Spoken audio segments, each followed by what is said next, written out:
Okay, so today is December the 4th, 2024. We're going to get into some news. But first, let me acknowledge, today is a very important day to me, and I didn't know until I was starting this video. Today is December the 4th. 23 years ago, on this day, I was arrested by a joint task force of FBI, Hayward Police, OPD, which is Oakland Police Department in California. I was arrested for an armed robbery takeover. And I'll never forget that day. It was something that I'd never experienced an arrest like that. And it was traumatic, to say the least. I ended up going to jury trial on that case a couple years later and was found not guilty of all charges. So, yeah, today is our anniversary. But let's get into some news, and the news we're going to get into first. I like this guy right here. His name is General Bakshi. Bakshi, yes. He's from India. He's one of their generals. He's in retirement now, but we still call him General Bakshi. Very good analysis every time. I'm intrigued every time I listen to any of his programs. But this particular segment of General Bakshi is coming from Republic World, which is one of the major Indian news channels over in that country. So let's get into it. So the name of this, the title heading is Biden's escalation in Ukraine has pushed the world nearer to nuclear Armageddon. General Bakshi explains. Let's get into it. This guy's funny, man. But he's serious, though. The Russia-Ukraine war is teetering on the knife edge of a third world war and worse. It could become a nuclear Armageddon that could destroy all life on the planet if there is the slightest miscalculation.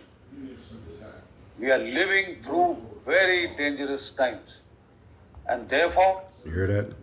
President Putin said it. He said it a couple years ago. We're living in very dangerous times, and those of us who are following the conflict between the world powers is really a war between the world ruling classes, particularly the European ruling classes, America included. This is their war. This is a war for power, a war for resources, and a war of domination to see who's going to dominate the world arena. It is incumbent that saner councils prevail and President Donald Trump is given a chance to try and organize a ceasefire in situ. It would be essential to recap the recent events and put them in perspective. As we are aware, somewhere in September, Zelensky had asked for permission to fire off the 300-kilometer... Man, I'm so sick of how lazy some of y'all are. It's crazy. The state is literally handing out $5,000 health spending card. Zelensky had asked for permission to fire off the 300-kilometer range American ATACMS missiles and the British Storm Shadows and the Scalp missile of the French into mainland Russia proper. Hit targets as far as Moscow and elsewhere. At that stage, it is noteworthy that President Joe Biden had refused this permission under the advice of the Pentagon because the Pentagon felt that this would be a dangerously escalatory step which should not be taken. That came from the Pentagon. I mean, the Pentagon is the epicenter of military power in the West. It has more power than all the rest of the Western alliance militaries combined. From the Pentagon, so it would be a dangerous escalation. But again, this is a war of the ruling classes. Someone that's in the ruling classes say, to hell with that, give him permission. The Sage Council of the Pentagon. Yet, to our great surprise and horror, just 2 months down the line, we find that, President Joe Biden completely overturned his earlier decision. The elections took place. Democrats under Joe Biden lost the elections. They were routed. And Vice President Kamala Harris lost the bid for the presidency. And with a decisive manner. It was then therefore amazing that the permission that President Joe Biden had denied 2 months earlier when the elections hadn't taken place, he had suddenly now decided open season. Go ahead and fire off these missiles at Russia. And Zelensky didn't take more than a day to shoot off 6 ATACMS into Bryansk, and the very next day he fired off a dozen Storm Shadows and Scalps into Kursk region, fairly deep inside Russia, trying to exploit the maximum range of the ATACMS of 300 kilometers and about 250 to 260 kilometers of the Storm Shadows. It is also noteworthy that Lieutenant General Flynn,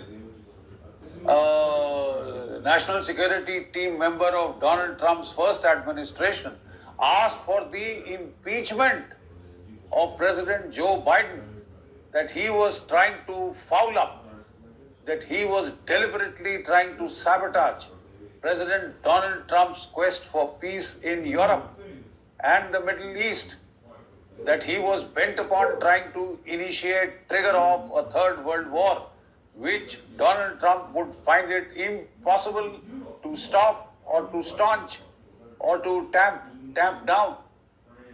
He would create such a situation, such a problematic situation for Donald Trump, that his entire plans for getting peace back and, finishing these two ridiculous wars in Europe and the Middle East, the plans would be totally wrecked.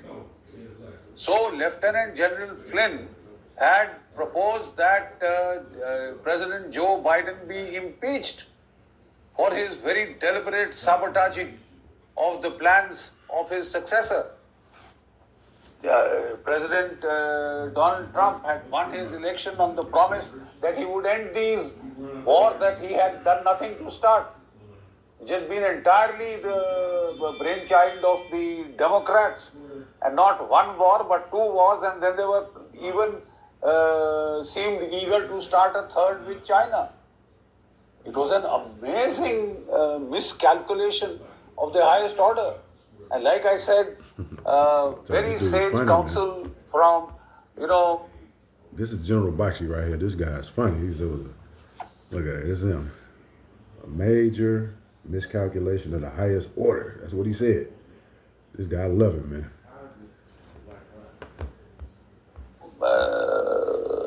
Geostrategic thinkers like Professor Mearsheimer, Professor Henry Kissinger, they had all warned against such escalation and such indiscriminate spread of conflicts all over the globe. In fact, let me remind you that Henry Kissinger had warned that it should be settled maxim of American policy never to take on more than one major Asian power at a time. So taking on Russia and China together. Yeah, Henry Kissinger said that way back in the 70s. He said it would be a huge mistake for America to try to take on Russia and China at the same time. Decades later, the ruling classes, they aren't listening, but they're finding out because they're losing. They're losing all over the world. The American ruling class is losing. Its empire is crumbling. was extremely short-sighted. It was extremely dangerous gamble to start with, and it clearly highlighted the gap, the mismatch between American, concerns and America's capabilities, America's commitments and America's capabilities. There's the yawning gap in terms of the ammunition, especially the ammunition of medium artillery that was falling woefully short because it could not concurrently support the wars in Ukraine and the war in the Middle East. Then there was the matter of the surface-to-air missiles, as also the anti-ballistic missile shields. They had been expending ammunition at a very dangerous rate against Iran, against the Houthis, against the Hezbollah, against the Hamas. And these stocks had been badly depleted. The American nuclear arsenal had to be modernized to keep pace with the Russian and Chinese advances, especially in hypersonic weapons. So I think it was extremely short-sighted and very foolish of the American Democratic administration to engage or to encourage the spread of so many conflicts all over the globe. And this was dangerous imperial overreach and overstretch. And the strain was showing. So Donald Trump had won his campaign on the premise that he wanted to end these unnecessary wars and wars of choice mostly, right? Because the Russia-Ukraine war was a proxy war of choice for the United States that poked Russia in the eye till Russia attacked and created this crisis. They had ignored Russian, plaintive cries, please don't spread the NATO, the expansion of NATO was dangerous, and yet they went over 14 countries, they brought into the ambit of NATO, ignored Russian warnings, and their last red lines were Georgia and Ukraine, and they violated those with impunity, trying to push Russia into a conflict. Today they have that conflict, and now a stage has been reached where this conflict could escalate into a global third world war, into a nuclear Armageddon. Extremely dangerous, extremely short-sighted, and very, very foolish indeed. Can we talk about how messed up it is that these migrants are out here getting brand new houses worth $150,000? Short-sighted and very, very foolish indeed. So what has been the Russian response? The Russian response has been very methodical and very coldly rational. President Putin first announced in response to this threat of, unleashing of the ATACMS and Storm Shadows into his territory, that he would treat it as America and NATO waging war directly against Russia. His thesis was very simple. The ATACMS, the Storm Shadows, cannot be fired without the satellite coordinates, without filling in those satellite coordinates into the missile guidance system, and selecting target and attacking those targets is entirely done by American citizens, whether in uniform or civilian contractors, but ATACMS cannot be fired by the Ukrainians because simply they don't have the codes for queuing in the ATACMS and the Storm Shadows. This has to be done by either American or British or French nationals. And therefore that implies, as per President Putin, that America was directly at war with Russia, and this would have consequences. He now finally reacted on 21st of November this year when he fired off the Oreshnik missile, hypersonic intermediate range ballistic missile with a range of 6,000 kilometer, max range of 6,000 kilometer, which can fly at 11 to 13 times the speed of sound, Mach 10, Mach 11, Mach almost 13. And therefore, this is a missile system that is unstoppable because of its sheer speed. And what adds complexity to intercepting these kind of missiles is the fact that they have 6 warheads. Each of these has 6 submunition.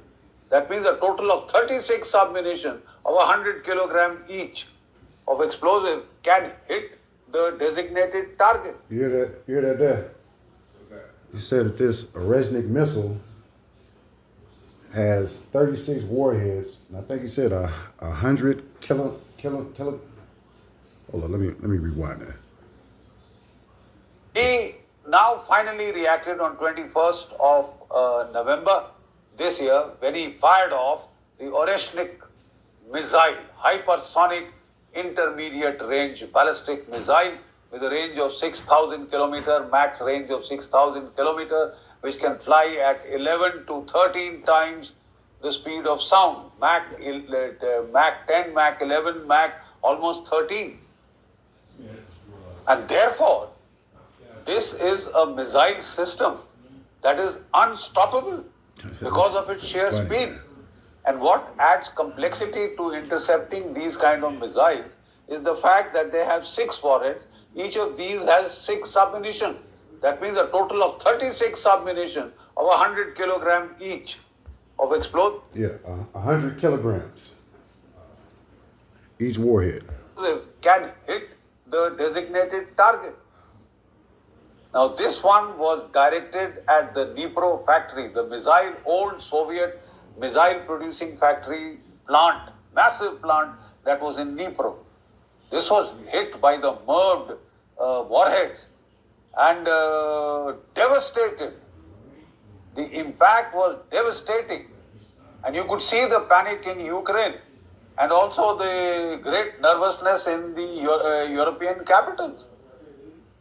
And the next day, that very night, in fact, Putin announced that we have used the Oreshnik intermediate range ballistic missile, which is hypersonic, which has got 36 submunitions, which is therefore totally unstoppable by any American or NATO anti-ballistic missile system. It just cannot be intercepted. And wherever it is fired, it will get through. It got through in Dnipro and devastated that factory. Not only does it have the explosive warhead, even the empty warheads hit with 460 joules of energy because of the very high speed. Mach 10, Mach 11, Mach 13 almost. I mean, the speed itself is the one that causes massive damage and destruction on the target. The kinetic energy of such a strike. And with this strike, normally it would take almost 100 of such conventional tipped missiles to destroy an American or a British or a French air base. With this one, he can do it with maximum 3 to 4 such missiles. In fact, they are saying that a concentrated target can be taken out by just one such or a Oreshnik class missile, hypersonic IRBM. And the whole of Europe is in range, even Alaska is in range. So this is a very new kind of a factor introduced into the equation in the Russia-Ukraine war in Europe. And this is a very, just short of the nuclear use of nuclear weapons, this is a serious escalation, qualitative escalation.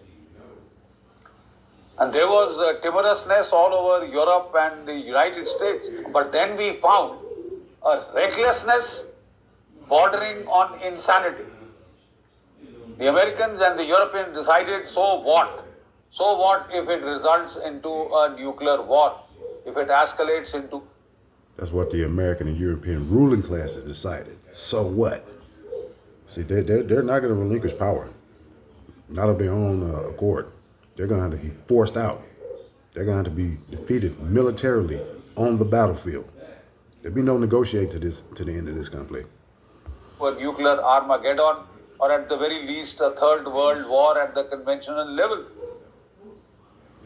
Joe Biden seemed to be sharing he doesn't care.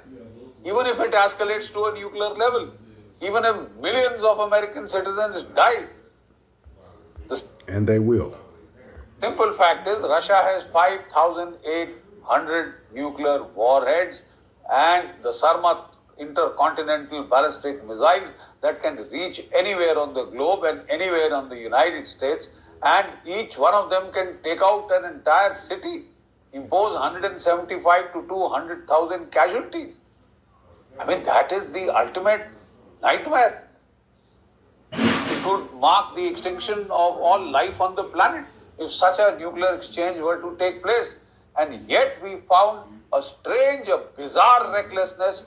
Let's push the envelope till he fires a nuclear weapon. Is that rational? No, it's not. I think it is insane. It is absolutely insane to I told you this guy was funny, man. I love the general. push your luck so far. Now, there was panic even in the United States, as they were now, the American intelligence had given inputs that the Russians would now hit Kyiv. They would hit the American and the NATO embassies in Kyiv of the NATO countries. And they started withdrawing their embassy personnel and staff from Kyiv. That just shows the level of panic. Even though they may be showing a lot of sang-froid and we don't care if our population gets nuked. But the simple fact is that they have started withdrawing from the American and the British and other embassies their staff. Because they are quite concerned that Russia might now hit Kyiv and possibly even other targets in Europe, starting with the anti-ballistic missile base that the Americans have set up in Poland. It is one of the... They definitely need to strike that. I don't know why Russia, or even China for that matter, with the Taiwan situation. No. most likely targets. I'm at Walmart, and I don't even know how I should feel about this. If you shop at Walmart, watch this immediately. Fuck out of here.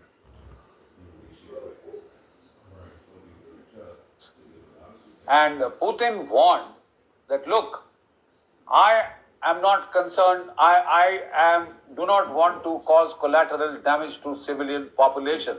And therefore, we will warn the populations of the areas we are going to strike with the oceanics well in advance. And I understand that the Russians have... Do you hear that? I mean, this particular missile, this Orishnik, is so capable of total destruction that Russia is going to warn the countries that it strikes with this missile to evacuate its civilian populations from the area. That's how devastating this missile is. You keep poking the bear. have dropped pamphlets over Kyiv, warning the citizens to leave that city because it is next on the target, and they said it is going to be possibly hit on the 30th of this month. So what happens? How will the Americans respond? Will Russia in the next move confine itself to Ukraine, or will it spread the targets horizontally, horizontal escalation all over Europe? The vertical escalation has already been done to the level of oceanic missiles, but will it now also spread the targets horizontally to cover European cities, to cover British air bases? Because they are very incensed that the British have been the most aggressive and the most theatrical in trying to push for war with Russia. How serious the matter is shown by the fact that Admiral Bayer, the chairman of the NATO Military Committee, has warned Europe to be prepared for war. He has said our commercial companies must now prepare for full-scale war, Third World War in Europe. Look. So what that means is that they're going to transform their economy into a war economy. That's what that means. When he said that our commercial companies must be ready. So they have to transition from civilian production over to a war economy, producing the military equipment and everything that comes with that. World War I started in Europe. World War II started in Europe. And now it is getting increasingly likely that a full-scale, full-blooded Third World War will also start in Europe. Europe, the continent that keeps preaching rationality to the rest of the world. They are acting in a most emotive, in a most insane, dangerous and reckless manner, which could easily cause accidental escalation. Accidental escalation, the chances of that are becoming increasingly greater by the hour. Not even by the day, but by the hour. And with these, oceanic missiles, hypersonic intermediate range ballistic missiles, there is a qualitative, a vertical escalation in the level of weapon usage. And if this turns again into a horizontal escalation in which the Russians preemptorily strike or try and preempt NATO attacks by hitting their airfields and major military installations, command and control nodes, then we have the full-scale prescription for a full-blown Third World War that could escalate into a nuclear exchange and destroy all life on this planet.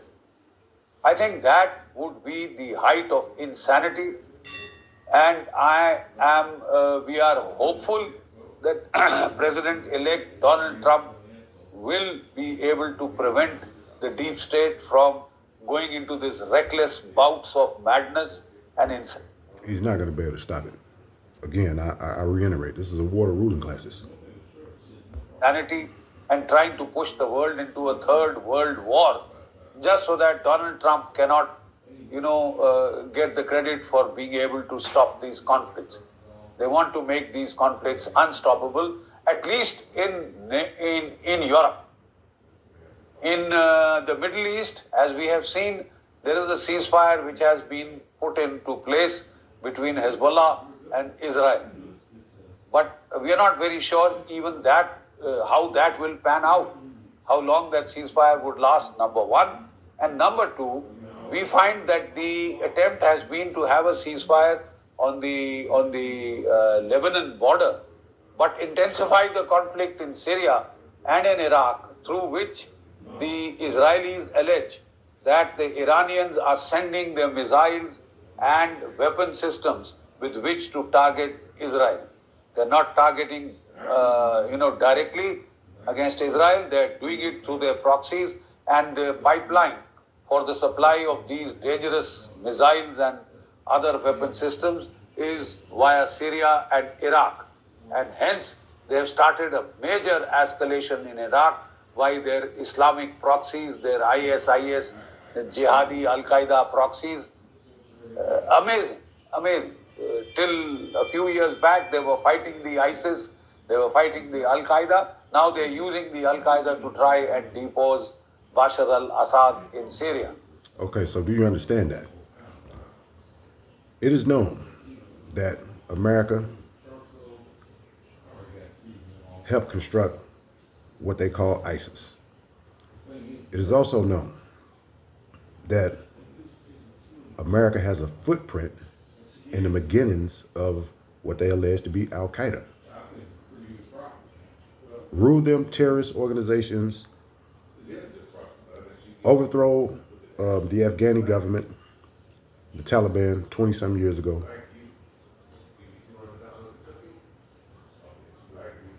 Creating all kind of mischief all over the world, people being designated as terrorist affiliates, all that kind of stuff of Al-Qaeda. Killing old men. They didn't have to kill Osama bin Laden. They had him right there. They didn't have to kill the old man in Pakistan, but they killed him anyway. Now, you're funding a color revolution in Syria, trying to overthrow Assad. Come on, man. It gets more ridiculous. They're desperate. They have started major attacks in the city of Aleppo, which is a very important center of the Syrian civilization. And possibly it is the route that the Israelis wish to now obliterate, the routes of supply that come from Iran via Syria into Lebanon and perhaps Gaza. And the latest update is that, the Syrian government, along with Russia, they're beating back the advances of the rebels. So whatever advances they made in the initial couple of days of this surprise push to overthrow the regime or the government in Syria, all that's being rolled back. I mean, they've been pounded. They're being pounded literally by those glide bombs that the Russians are so effective in using against Ukraine. Thank you. Okay, so there we have it. That is General Bakshi. If you are not up on General Bakshi, you can find a lot of his work over on Republic World. So we're going to end that video. But again, tell me what you think.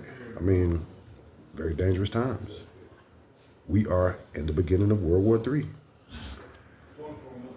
It's going to be, we'll see how it pan out.